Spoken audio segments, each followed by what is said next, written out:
the last lecture, we saw the error-trapping decoding algorithm for correcting cyclic burst errors.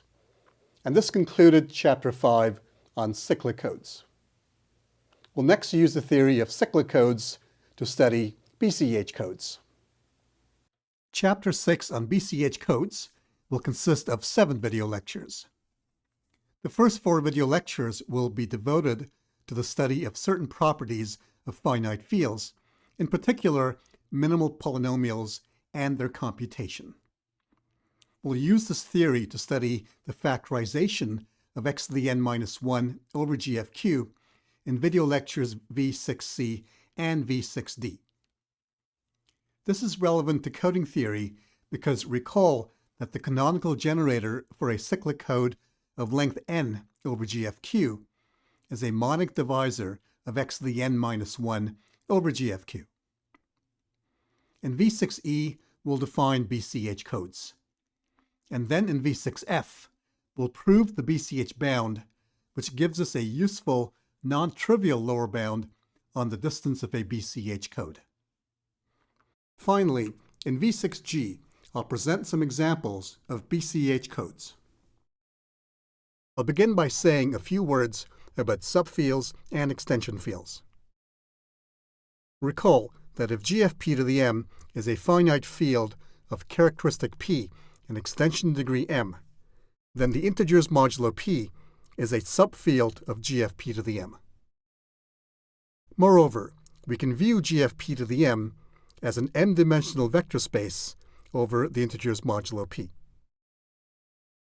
More generally, for any prime power q, GFQ is a subfield of GFQ to the m, and we can view GFQ to the m as an m-dimensional vector space over GFQ. In fact, GFQ to the m has a unique subfield of order q. These statements deserve proof, but I won't provide proofs in this course.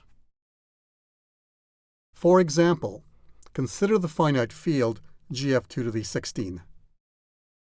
By taking q to be 2 and m to be 16, we can view GF2 to the 16 as a 16-dimensional vector space over GF2. We could also take q to be 4 and m to be 8. And then we can view GF2 to the 16 as an 8-dimensional vector space over GF2 squared. Similarly, by taking q to be 2 to the 4 and m to be 4, we can view GF2 to the 16 as a 4-dimensional vector space over GF2 to the 4. Finally, we can view GF2 to the 16 as a 2-dimensional vector space over GF2 to the 8, and also as a 1-dimensional vector space over GF2 to the 16. In the remainder of this lecture, it'll be useful to keep this picture in mind. This shows the extension field GFQ to the m and a subfield GFQ. Alpha is an arbitrary element in GFQ to the m. The goal next is to describe alpha as the root of a polynomial having coefficients in the smaller field GFQ. So in this sense, we'll be able to describe elements in extension fields in terms of elements of a subfield. We have an important definition. Let alpha be an element in the extension field GFQ to the m. Then, the minimal polynomial of alpha over a subfield GFQ, denoted m alpha of y, is the monic polynomial of smallest degree having coefficients in GFQ, and that has alpha as a root. This definition has 5 elements to it. The minimal polynomial of alpha has coefficients in GFQ. It has alpha as a root. It's monic. Among all monic polynomials over GFQ having alpha as a root, the minimal polynomial has smallest degree. And lastly, the minimal polynomial is unique. And that justifies the use of the qualifier the in this definition. Let's make some notes about the minimal polynomial. First, if m is a non-zero polynomial with coefficients in GFQ and having alpha as a root, then let c be its leading coefficient. I can define a new polynomial m bar of y by multiplying m of y by the inverse of c. Now m bar also has coefficients in GFQ. It's monic, it has alpha as a root, and its degree is the same as the degree of m.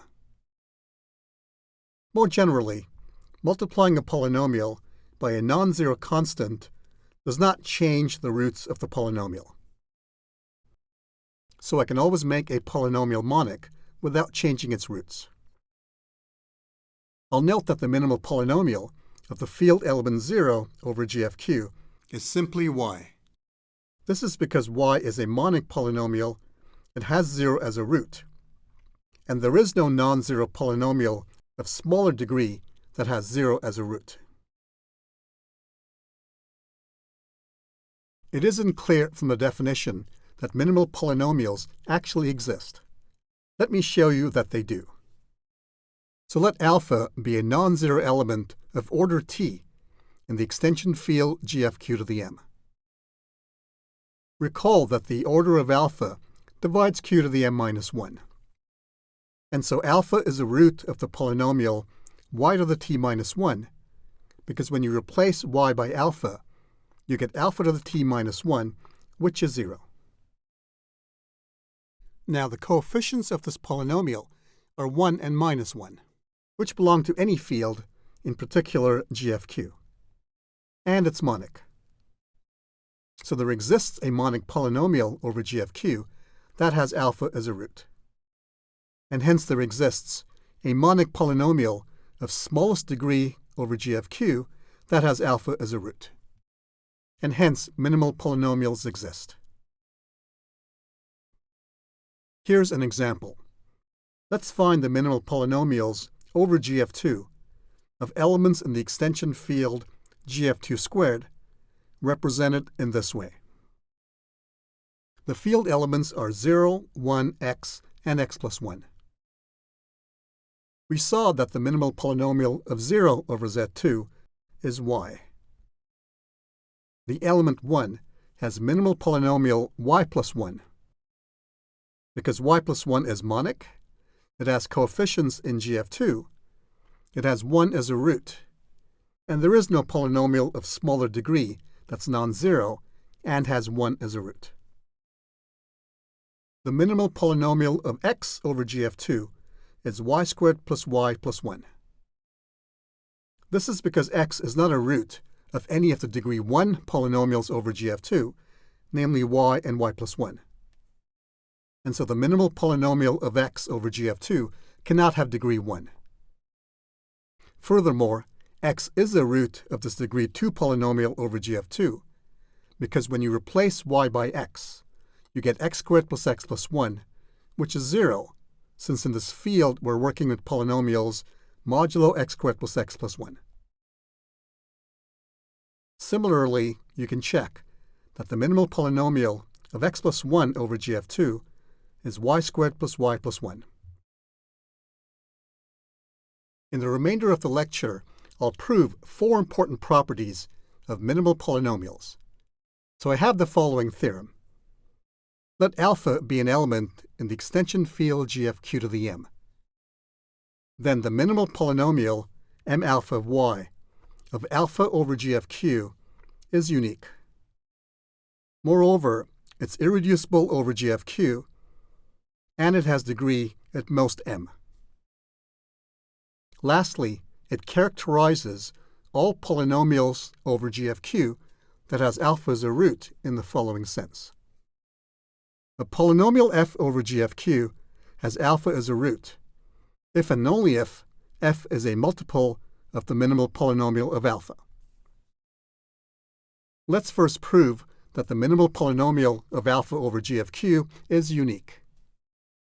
So suppose that m1 and m2 are 2 polynomials over GFQ that are monic, have the same smallest degree, and both have alpha as a root. Let's consider the polynomial r defined to be m1 minus m2. Replacing y by alpha, we get r of alpha is m1 of alpha minus m2 of alpha. Since alpha is a root of m1 and m2, this expression is 0.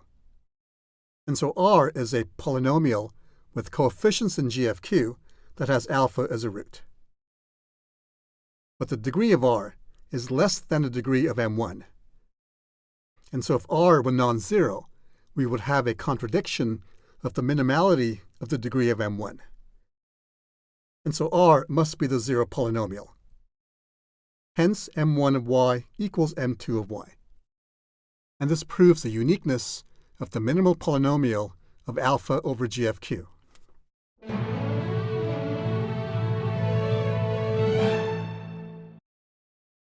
We'll next prove that the minimal polynomial is irreducible over GFQ.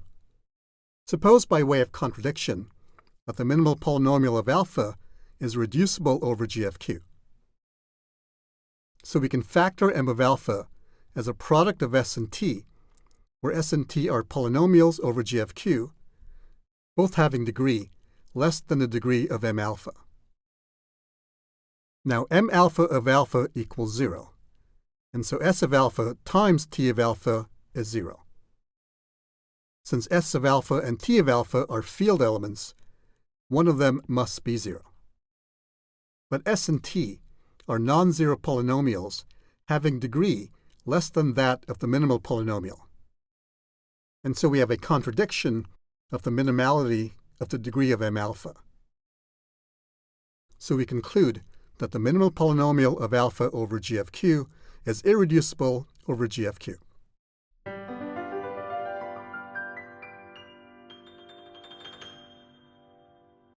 Next, we'll prove that the minimal polynomial has degree at most m. The proof uses linear algebra. Recall that GFQ to the m is an m-dimensional vector space over GFQ. Consider the m plus 1 field elements 1 alpha alpha squared up to alpha to the m. There are m plus 1 elements in this list, which is larger than the dimension of the vector space, which is m. And so these m plus 1 field elements must be linearly dependent over GFQ. And thus we can express 0 as a non-trivial linear combination of these m plus 1 field elements. In other words, there exist elements a0, a1 up to am in GFQ, not all 0, such that a0 plus a1 alpha plus a2 alpha squared plus am alpha to the m equals 0.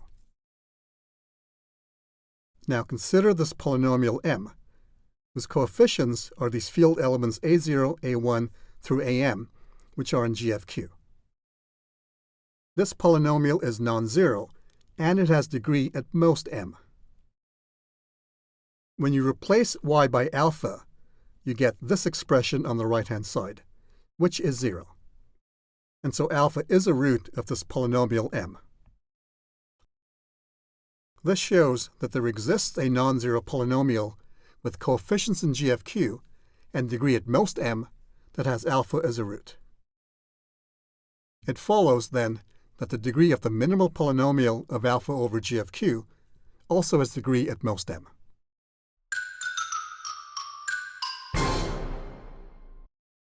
Finally, let's prove this characterization of polynomials over GFQ that have alpha as a root.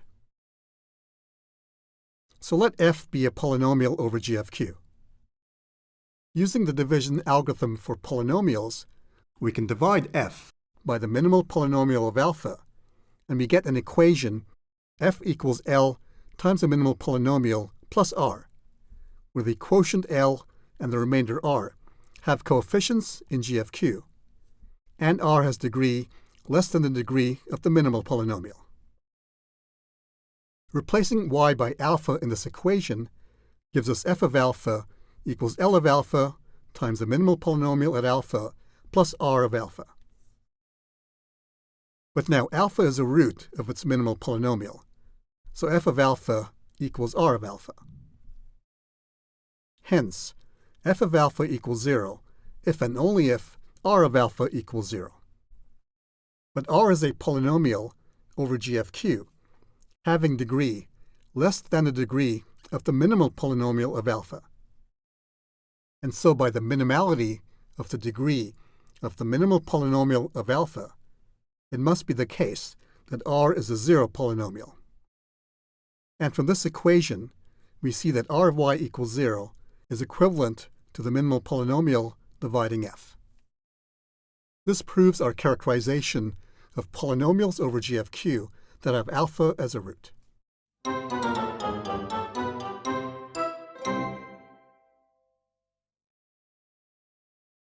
Now that we have studied the fundamental properties of minimal polynomials, we'll proceed in video lecture V6b to derive a formula for computing minimal polynomials of elements beta in GFQ to the m over GFQ. For that, we'll need to define the notion of conjugates of beta. We'll see you then in lecture V6b.